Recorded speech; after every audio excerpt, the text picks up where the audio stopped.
Five Nights at Freddy's Into the Pit is a terrifying yet sad story. We play as Oswald, a new 6th grader that isn't quite happy with his life. He attends Westbrook Middle School but often gets bullied, and his parents work a lot, although they still struggle to make enough money. But this doesn't stop their unconditional love. Oswald's father would even work overtime so he could afford him the toys he wanted. Now, while being a young kid, Oswald only saw the negative things in life and wanted more out of it, but his whole life is about to get turned upside down.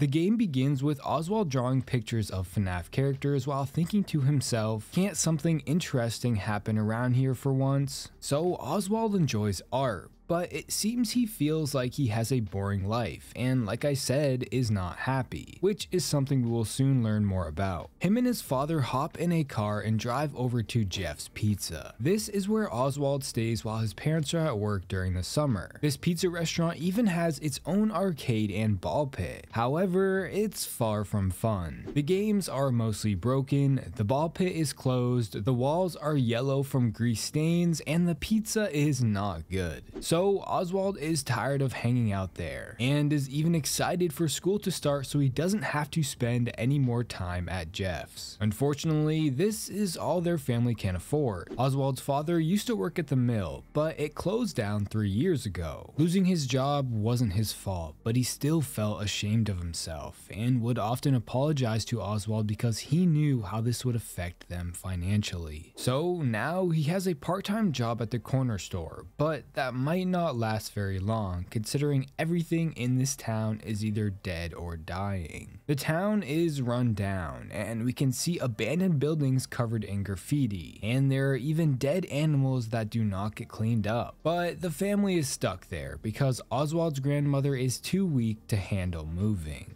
So they finally arrive at Jeff's Pizza and Oswald mentions how things can't get much worse, but oh, they soon will. On the drive home, Oswald's father reflects to himself how he feels he's not a good father because he can't quite make his son happy, let alone only afford to feed him pizza. It's a pretty sad reality, and it sets the tone of this creepy yet sad story. Oswald's father is late again when picking him up, but he overhears a conversation about there being a ball pit at the restaurant. It even gave someone ringworm once. Regardless, Oswald decided to check it out, because who doesn't love a ball pit? He finds the room, but the ball pit is roped off with a do not use sign. Oswald wonders what his dad might think if he hid and went missing for a while. Maybe it will teach his father a lesson not to leave him at such a creepy place all day. You can see on the wall the painted over FNAF characters and hopes to wipe away the tragedy that Oswald is about to witness. So he hops in the pit and gets sent back in time to June 1985 inside Freddy Fazbear's Pizzeria. The place is full of life as kids are everywhere having the time of their lives, dancing, eating pizza, and playing games. Oswald is confused but explores anyways and ends up running into Mike and Chip. Oswald compliments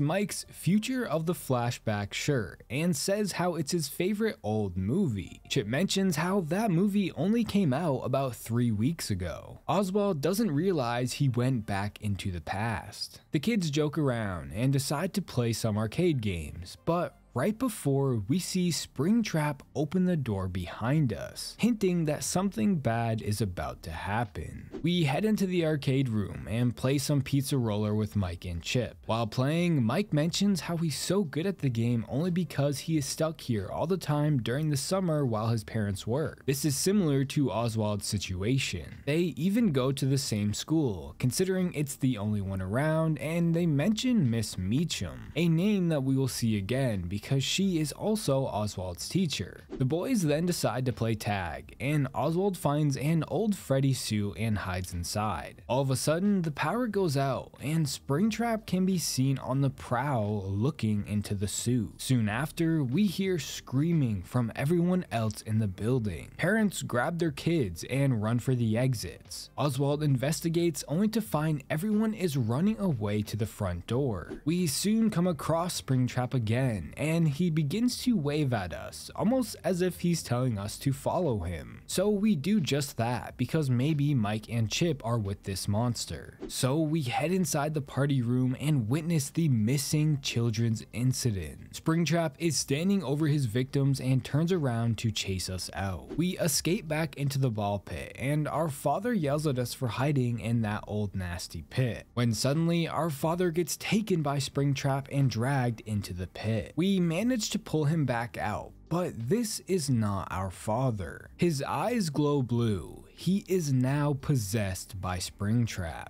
We are brought home and decide to call our mom to tell her what's going on with our father. But when she arrives, she doesn't notice anything wrong with him and accuses us of faking emergencies. Nobody else can tell that he is possessed. Therefore, it's up to us to find our father and get him back. So we head back into the ball pit. Upon returning, we hear another kid screaming and find a crying child stuck inside one of the Springlock suits. The animatronics like to stuff the children inside these suits because they can't see well, and if they see a person moving, they think it's a metal endoskeleton and want to stuff it back inside a suit where it belongs. So we get a screwdriver and let the kid free. We ask him if he has seen our father, but Springtrap starts to chase us back into the ball pit. From here, we head home and end up having a nightmare about our family. On day 2, we start our first day of 6th grade, but our father is still possessed. The nightmare we had was not just a dream, it's now our reality. During school, another kid sets off firecrackers, which is something that might come in handy for us, so we ask him if we can get some. The student tells us if we get him something cool, he will trade it for the firecrackers. We end up trading him an old gaming handheld we got from the arcade at Freddy Fazbear's. When heading home from our first day of school, we meet Gabriella, who ends up giving us her uncle's old sketchbook, as he used to work making animatronics for Freddy Fazbear's. This has drawings of Chica, Bonnie, Freddy, and Cupcake. It also gives us crucial information about these animatronics that we can use to our advantage later on. After heading home, we decide to sneak out and go back to Jeff's. Once we jump back into the ball pit, we hear another kid screaming and decide to help. We hear them in the kitchen, but Chica is guarding the door. We learn from the sketchbook that Chica loves food, so we use a piece of pizza from Jeff's to lure her away from the kitchen. Inside, we find Mike hiding underneath the counter. As he's about to leave, Springtrap jumps out and chases us back into the ball pit.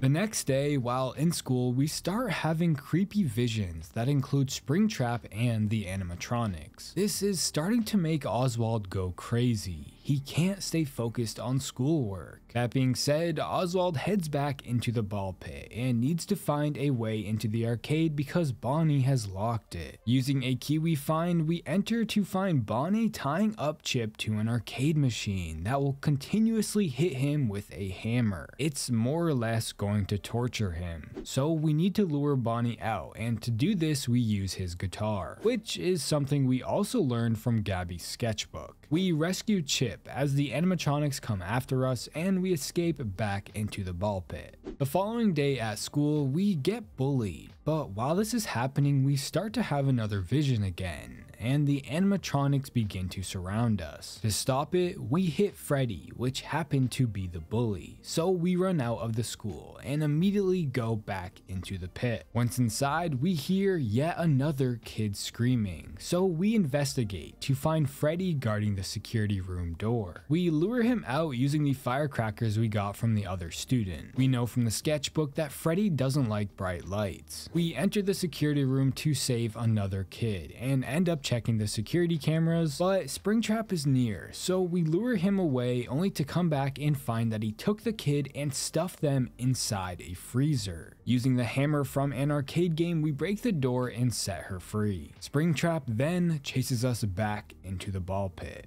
The 5th day is the final time we enter the pit. Oswald is determined to find his father. When in Freddy's, we find the party room keycard in a pile of endoskeletons and animatronic parts. Inside this room, we rescue the final kid and set them free. All of the kids that we've been rescuing could have been the ones from the missing children incident from inside the party room. We were setting their souls free. but that's just a theory and something to think about. From here, we head into the vent and see our father tied up in a chair inside an endoskeleton building room. We untie him, only for Springtrap to come in and drag him away. We find them inside the ball pit room. Here, Springtrap attacks us, but we fight back. This stuns Springtrap and gives us just enough time to bring our father back into current time. We wake him up, but he is unsure as to what happened. However, this reunion ends quickly, when suddenly Springtrap grabs Oswald and pulls him back into the pit and ties him up just like his father was, leaving our fate unknown.